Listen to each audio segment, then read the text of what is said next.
Welcome back to the channel. I hope you're all keeping well. So I'm here back at the Tottenham Hotspur Stadium as we will be facing Liverpool this evening in the Carabao Cup semi-final first leg. It is going to be a very, very difficult game. As we know, Liverpool are a fantastic side. They've only lost one game in competitive competition all season, and that was at home against Nottingham Forest in the Premier League.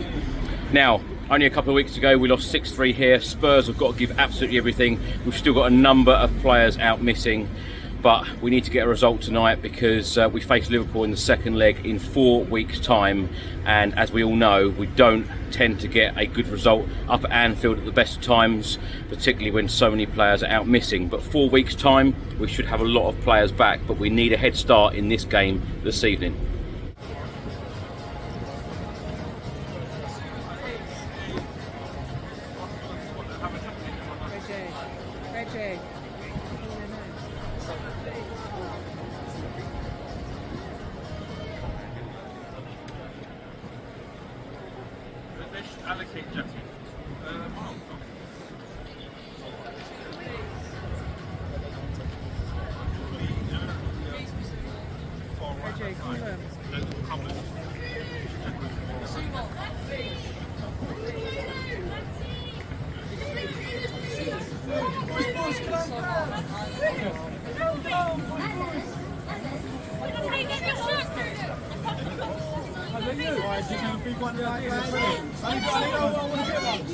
Yes, I'm going to give you one. I'm going to write you a letter. I'll give you a letter.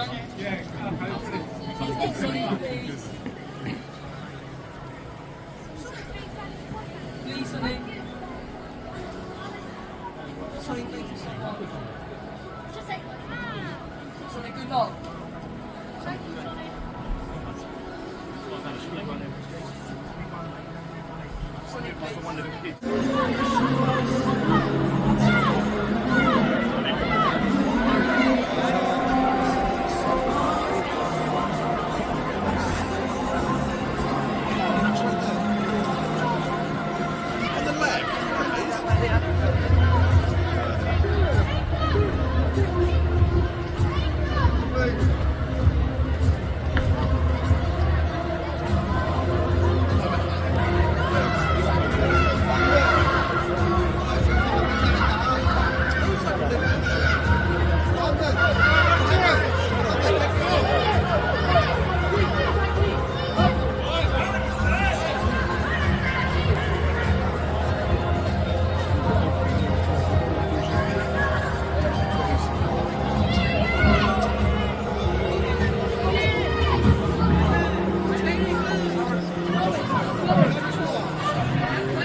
Trent, when are you signing for Real Madrid?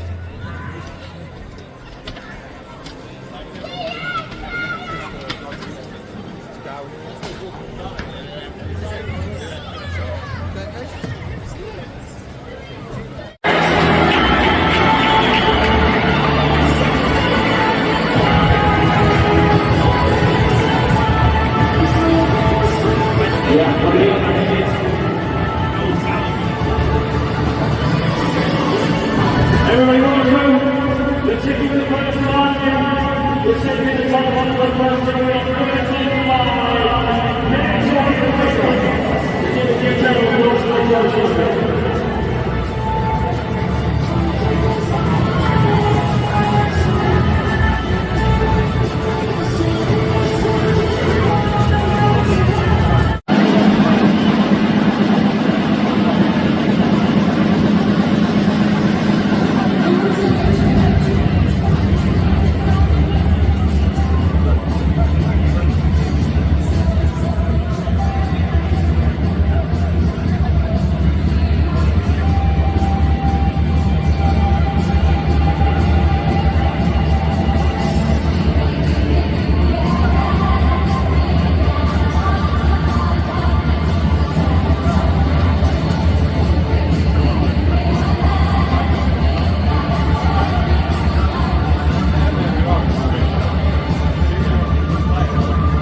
I didn't see it. I didn't see what happened to it.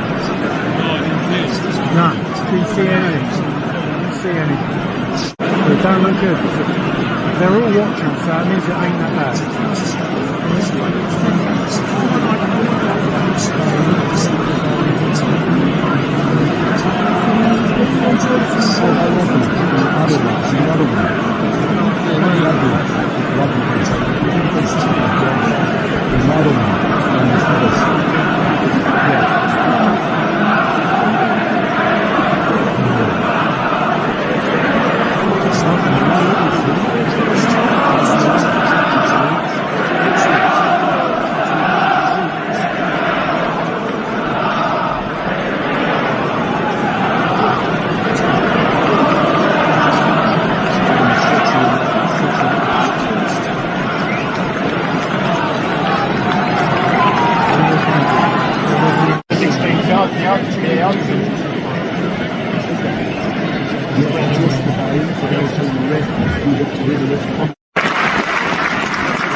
It's very hard to be a good tennis player.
after review, Dominic Solanke was in an offside position relevant to the goal.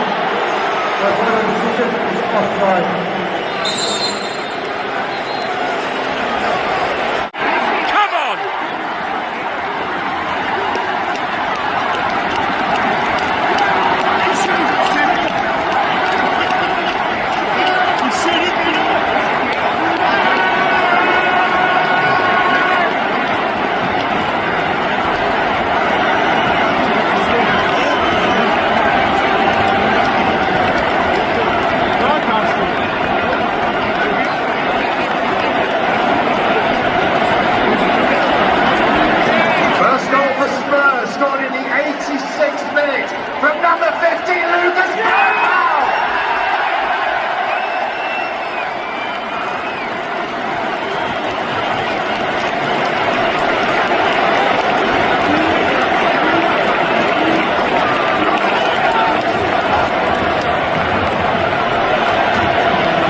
wasn't it? It was all about you, right?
Incredibly proud of your team tonight, especially what happened in the last game against Liverpool, just to get that result and that performance. Yeah, very proud, and again, we had to deal with some adversity tonight. We started the game really well, I thought, but then obviously we lose Rodrigo, and even in the way it happened, it's quite distressing. You see a teammate go down in that manner, and again, we had to sort of compose ourselves and deal with that and reorganise, and super proud of the players. I have been all along. It hasn't been through the want of trying that our results haven't been. It's certainly not been on them. It's just that we just haven't been able to get the consistency to get the results we needed. But just proud that they feel good tonight. They get the rewards of their hard work. Our fans as well, because we've put them through a tough time. I thought they were outstanding tonight. We haven't achieved anything, but I think just that feeling of having a victory against the top opponent in a big game, I think really pleased for everyone. How would you sum up Bergvall's performance in general, but also the other side of that, about the debate around the possible second yellow card? What are your thoughts on that as well? Yeah, Lucas was brilliant. I mean, like I said, I haven't lost sight of the fact that we've got two 18-year-olds, one who's playing at centre back, it's not even his position. I just don't think people really understand, the level of performance that these young guys are giving us at the moment. And we had a goalkeeper on debut. Jed's playing left back unbelievably well. But yeah, Lucas is just growing all the time. He's just got that ability as a footballer to create space for himself. He's got the quality, but he works awfully hard for the team as well. And like I said, we've been dealing with some adversity for sure, but we've had some growth in that. I've got no doubt about that. That's been masked by poor results and poor form for sure, but I've got no doubt that when we get our players back, we've got the foundation of a really sort of, strong core group of players we can really grow with. Yeah, I don't want to speculate, Tom, because I don't really know either. I mean, all I know is he was conscious when he came off. Obviously, it was some sort of head injury, but he was conscious when he was coming off the field, and he's been taken to hospital for observation, but I'm not really clear on sort of how it happened. Again, mate, I don't, it's not my area, unless I'll get the doctor out here, but I'm not going to speculate because it's just not fair on people around him. But it was a head injury, and there was concern from players out there, so obviously there was something going on.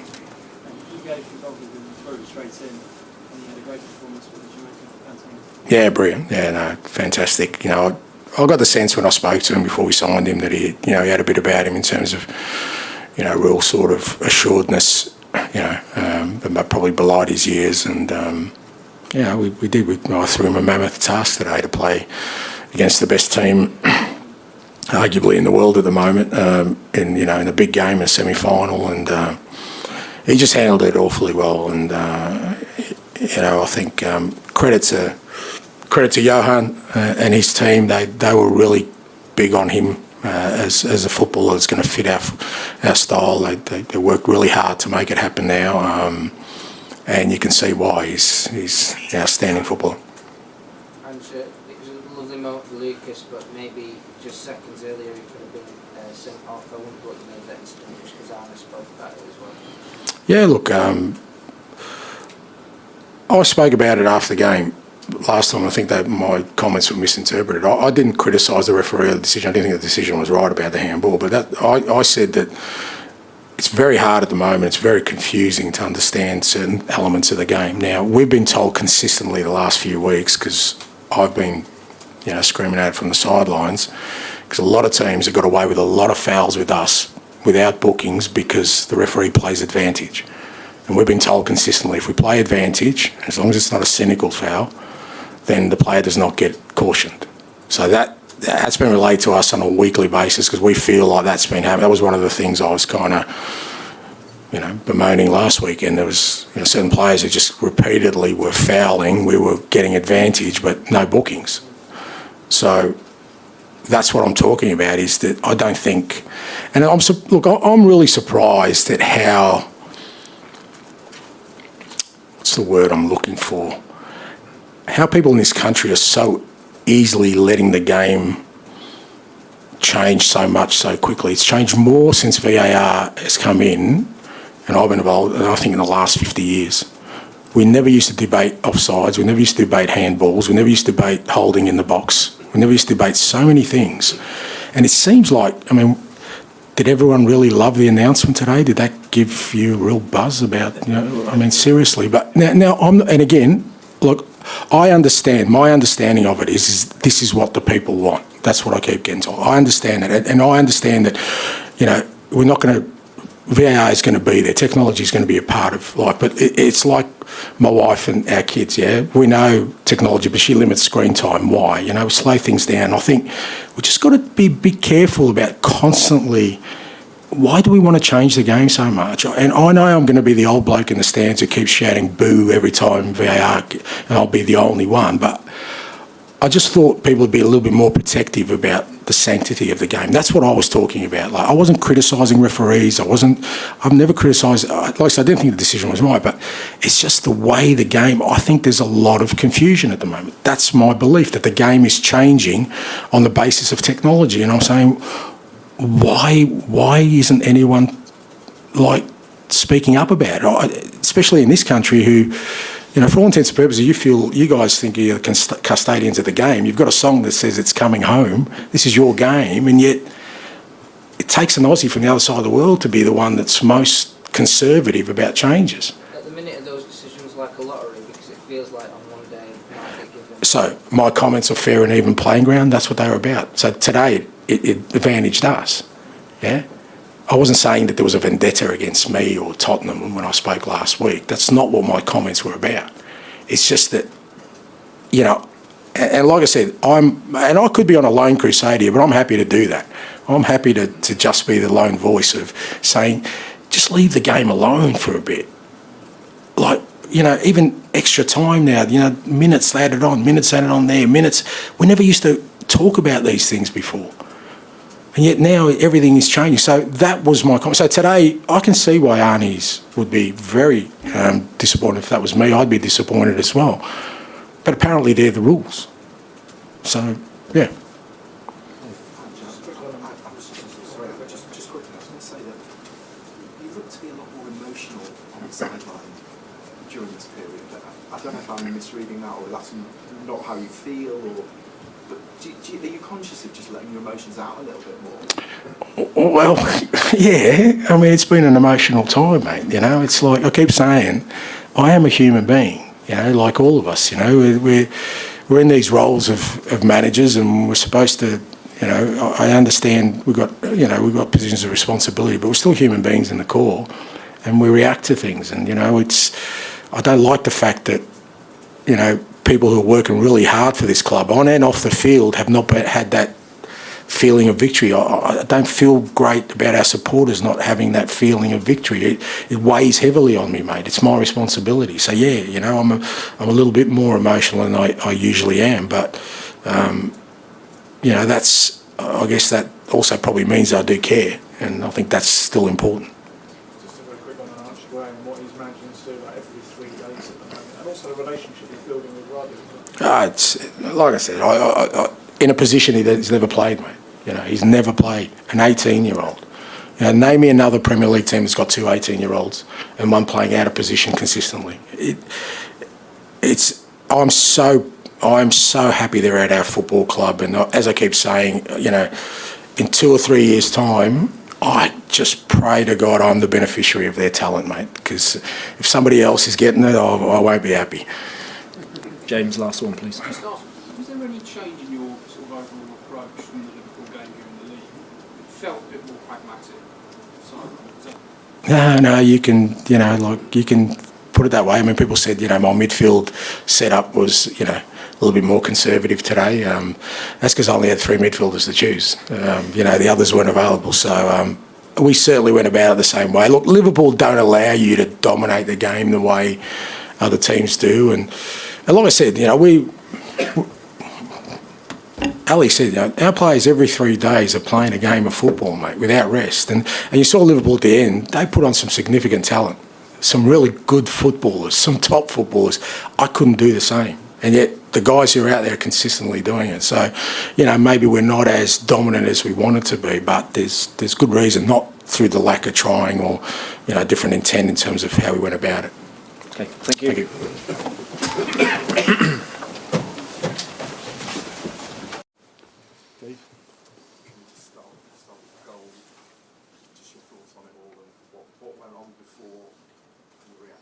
Yeah, it was a good goal. Let that be clear. Ball in behind, cut back cross. Bergvall scoring, stayed really calm, finished it off. But I don't think you're interested in that. I think you're interested in the moment before. Yeah, when I just walked in, I said, I was thinking, I think I saw Ainge sitting here on Sunday. And I thought something happened, and I think Spurs weren't happy with a few decisions that were made on Sunday. And many people always say that this will eventually match up in the end of the season. I'm not one of them that believes that, because sometimes you can be unlucky in the season or you can be lucky in the season. Yeah, on Sunday a decision went against them. Maybe today a decision went in favor of them, which is, of course, very unlucky for us, because I've never felt that we were going to lose this game. Especially not after the first 15 to 20 minutes, because I did feel Spurs started the game better than us. But after that, in my opinion, we had most of the game control, played most of the game on their half, had much more ball possession. And then, a moment like this, if you go down to 10 for a few seconds against a very good, against a team that can play so good football like Tottenham can, it's far from ideal. Yeah. I don't think there's any debate about that. So they say he didn't stop the counter-attack. I think every manager would prefer if there's a tackle being made now 40 yards away from our goalkeeper. I don't think you really stop a counter-attack. Then every manager would prefer to get a second yellow card for the other team than to finish that counter-attack with a player less. To play that counter-attack with. And then if that is not a discussion, then the next discussion is, was it reckless enough to just give advantage? Advantage is the right word. And then just come back and say, I thought the tackle was still too reckless. So I still have to give a yellow. But he had to, in the VAR decision, he had to tell everyone what his decision was. And unfortunately, he didn't have to do this in this decision. So... things happen. Very unlucky for us. Very unlucky for us. The good thing for us is that if you ever have to lose a game, it's better if you lose one where there's still a second leg to be played. And far from ideal starting position for us, because they have a really good team. Probably some players come back for the second leg. So far from ideal to lose here. But if I ever have to lose, I prefer to lose. If there's still a leg to be played, then it would have been only this game. I know you've got a hell of a lot of games at the moment, but it was 17 days ago that we beat them 6-3 here. I mean, it's sometimes difficult in football to kind of, relate to what happened.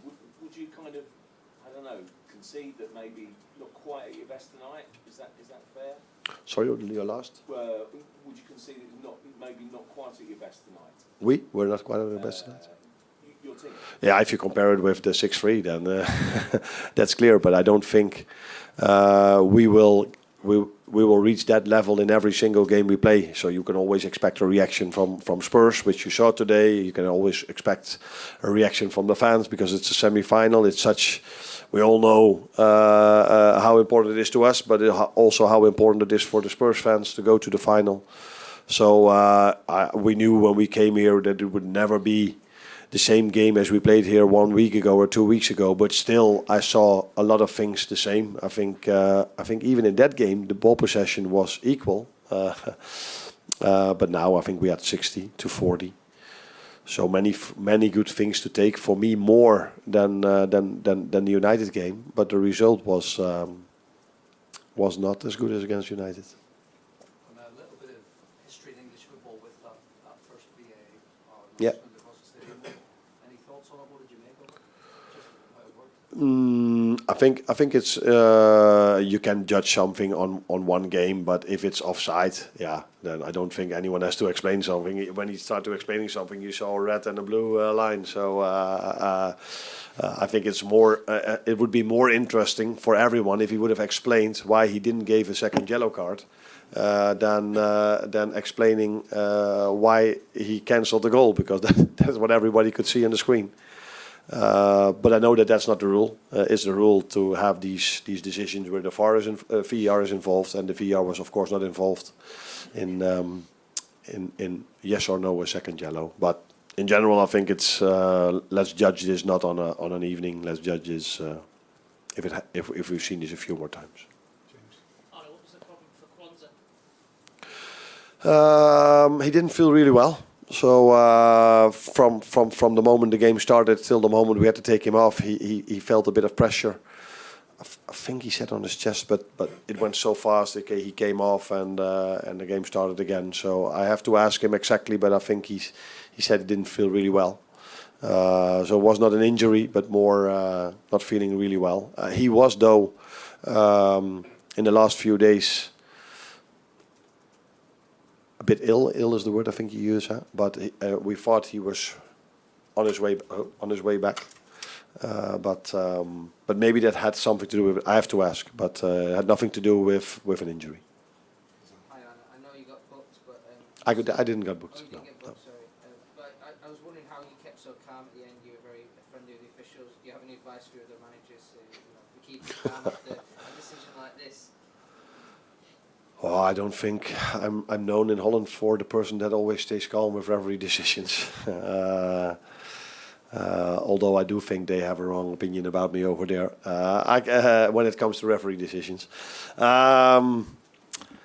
Decision is made. You can't change it in the moment. You feel like, okay, when he didn't give the second yellow, nobody thought that it would have had such a big impact 30 seconds later. I think, I haven't asked him, but I'm 99.9% sure that I wasn't the only one who felt, I would use the word which I cannot use anymore. What other word could I use then? Not the best. Which didn't feel not the best. I'm 99% sure when Bergvall scored, the referee was like, is this really happening? Because he couldn't change it anymore. Was for him also far from ideal, I think. But yeah, that's why I say 99.9, because I couldn't look in his head. And he didn't have to tell what he felt. Sharp, thank you. Yeah.